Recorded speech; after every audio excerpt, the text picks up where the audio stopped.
Hola, ¿qué tal? Muy buenas tardes. Mi nombre es Eric Manuel Estrada Simón, con número de matrícula AL056411. Estudio la Ingeniería Industrial y de Sistemas. Actualmente resido en la Ciudad de México, delegación Álvaro Obregón. Bueno, en este proyecto integrador les explicaré unas breves preguntas. Comenzamos. ¿Cómo se genera la viruta? La viruta se genera al realizar un proceso de maquinado sobre una pieza. La viruta es el material que se desprende de una pieza cuando ésta se somete a un proceso de maquinado realizados por tornos, fresadoras o máquinas que penetran y cortan un material. ¿Cuáles son los 5 tipos de virutas y en qué consisten? Viruta continua. La viruta continua suele surgir al cortar materiales dúctiles a grandes velocidades. La deformación del material se efectúa a lo largo de una zona de sellamiento angosto llamada primera zona de corte. De forma general, las virutas continuas producen un buen acabado superficial liso, aunque no siempre son deseables debido a que tienden a enredarse. La solución práctica para este problema son los rompevirutas. Viruta de borde acumulado. Este tipo de viruta consiste en capas de material de la pieza maquinada depositadas gradualmente sobre la herramienta. Al agrandarse, la viruta pierde estabilidad y termina por romperse. Parte del material de la viruta es arrastrada en el sentido en que trabaja la herramienta, mientras que el resto se deposita al azar sobre la superficie de la pieza. A medida que aumenta la velocidad de corte, disminuye el tamaño del borde acumulado. Viruta escalonada o segmentada. Este tipo de viruta semicontinua y tiene zonas de alta o baja deformación por corte. Los metales de baja conductividad térmica y resistencia como el titanio muestran ese comportamiento. La viruta escalonada tiene un aspecto de diente de sierra por la parte superior. Viruta descontinua. La viruta descontinua consiste en segmentos que pueden permanecer de forma fija o floja entre sí. Por lo general se forman bajo las siguientes condiciones: materiales frágiles en la pieza ya que no tienen la capacidad de absorber las grandes deformaciones cortantes que se presentan en corte.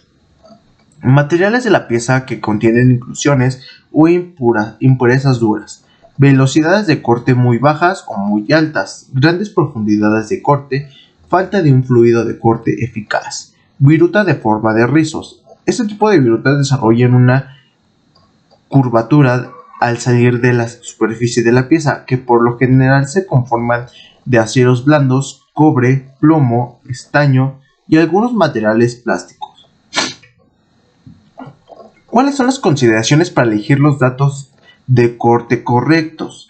Cada proceso de corte tiene variaciones que dependen de la máquina o herramienta de corte que se utiliza en el proceso del maquinado, los filos utilizados, las velocidades de corte y el avance, así como la profundidad del corte.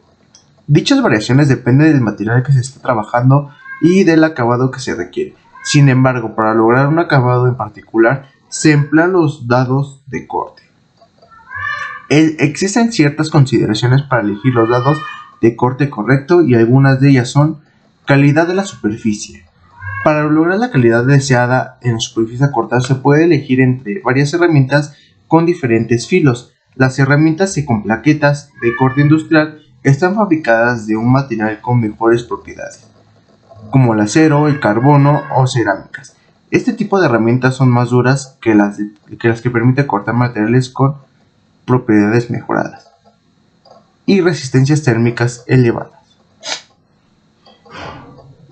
Geometría de la herramienta de corte. La forma básica de la herramienta de corte es una cuña en la cual tiene dos superficies planas que delimitan un ángulo. La herramienta debe elegirse de acuerdo al material a mecanizar con una geometría de corte específico que forme una cuña de corte apropiada.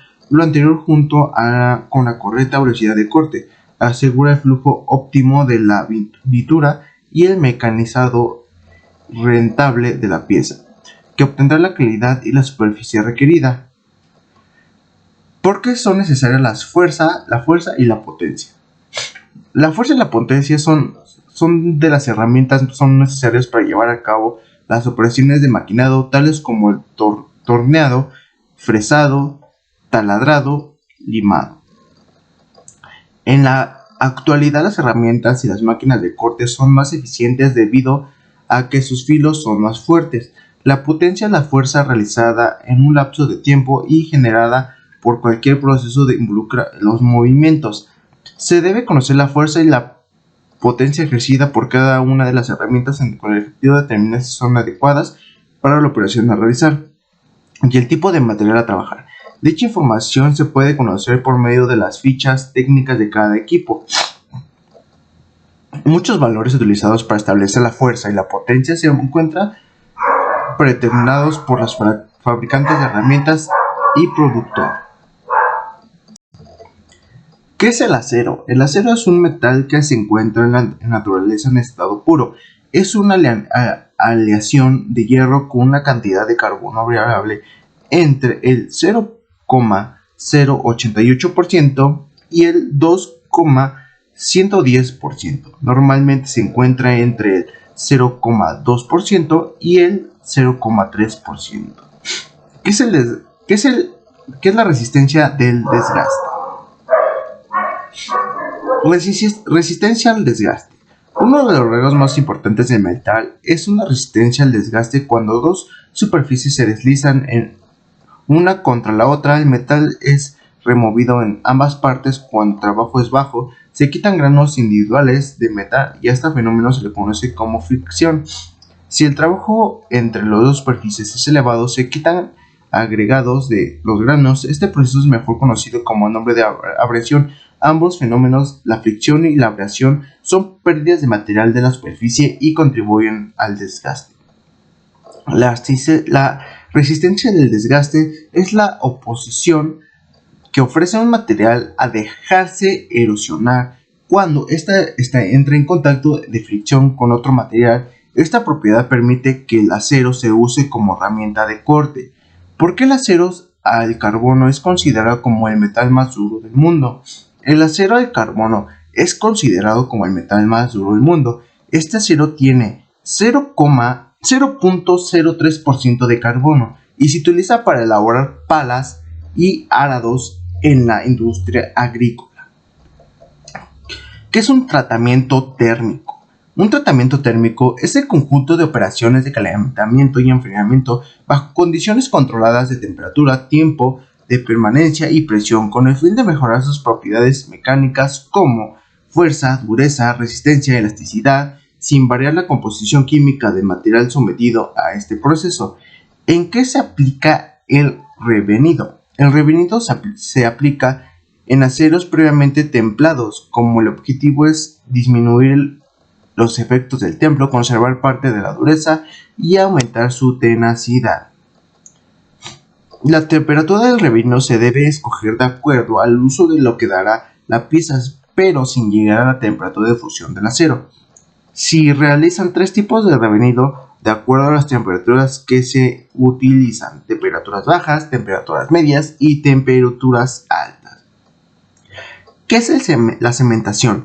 El proceso de cementación consiste en someter el material a un ambiente rico en carbono a temperaturas de entre 900 centígrados y 950 centígrados, con el objetivo de producir una difusión dentro del material de la pieza. Al utilizar en tratamiento, el objetivo tendrá dos capas, es decir, una superficie cementada y un núcleo sin cementar. ¿En qué consiste la cianurización? La nitrurización consiste en aumentar la cantidad de nitrógeno que hay en las superficies de las piezas mientras estas se calientan entre 400 centígrados a 525 centígrados e introducen al acero en una corriente de nitrógeno y amonio.